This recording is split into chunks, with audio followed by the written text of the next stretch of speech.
Taste the Daily.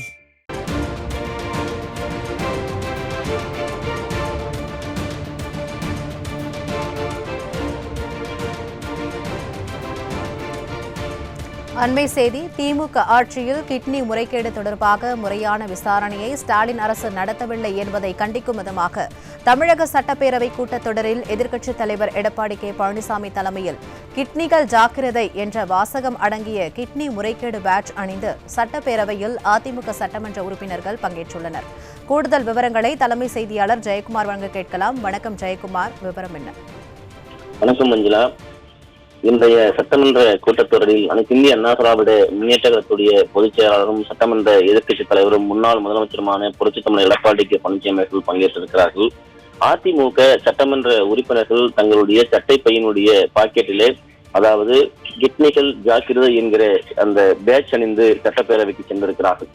அனைத்து இந்திய அண்ணா திராவிட முன்னேற்ற கழக பொதுச் செயலாளர் ஏற்கனவே இது பற்றி குறிப்பிட்டு பேசியிருக்கிறார். எழுச்சி பயணத்தின் போது தமிழகத்தில் இருக்கக்கூடிய மக்கள் திமுகவை சார்ந்தவர்களுடைய மருத்துவமனைக்கு செல்லுகிற போது, சிகிச்சை பெறுகிற போது, நீங்கள் உங்களுடைய உடலை வேறு ஒரு மருத்துவமனையில் முழுமையாக பரிசோதித்துக் கொள்ள வேண்டும்.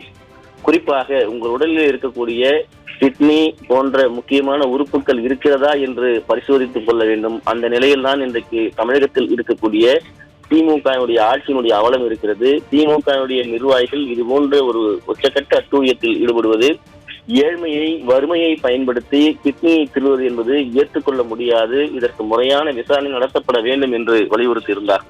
அனைத்து இந்திய அண்ணா திராவிட முன்னேற்ற கழகத்துடைய பொதுச் செயலாளர் புரட்சித் தமிழர் எடப்பாடி கே பழனிசாமி அவர்கள் எழுச்சி பிரச்சாரத்தில் பேசுகிற போது கூட, அதாவது சொகுசு கார் ரோல்ஸ் ராய் வாங்குவதற்காக கிட்னி திருடுகிறேன் என்று பகிரங்கமாக ஒரு மருத்துவமனையினுடைய நிர்வாகி கூறுவதை எந்த விதத்தில் ஏற்றுக்கொள்ள முடியும்? இது தொடர்பாக முழுமையான ஒரு விசாரணை நடத்தப்பட வேண்டும். பாதிக்கப்பட்ட மக்களுக்கு, அப்பாவி மக்களுக்கு, ஏழை எளிய மக்களுக்கு நீதி கிடைக்க வேண்டும் என்பதுதான் அந்த மக்களுடைய எதிர்பார்ப்பாக இருக்கிறது. எதற்காக சிகிச்சைக்கு சென்றார்கள், எதற்காக இந்த கிட்னி திருடப்பட்டது என்பது கூட தெரியாத நிலையில் இருக்கக்கூடிய மக்களை குறிவைத்து இது போன்ற ஒரு துரோகத்தை இந்த அரசு செய்திருப்பதை ஏற்றுக்கொள்ள முடியாது என்று பேசியிருந்தார்.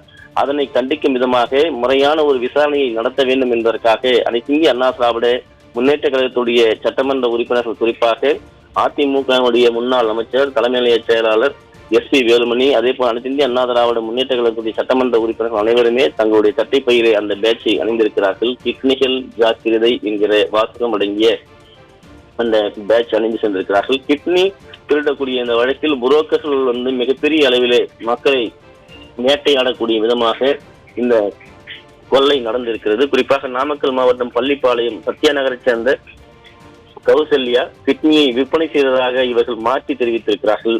திருச்சியிலே இருக்கக்கூடிய ஒரு மருத்துவமனையிலும் இப்படி நடைபெற்றிருக்கிறது.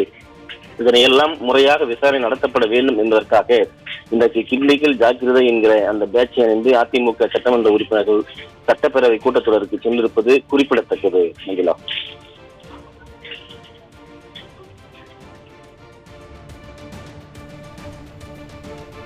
விவரங்களை வழங்கியமைக்கு நன்றி ஜெயக்குமார்.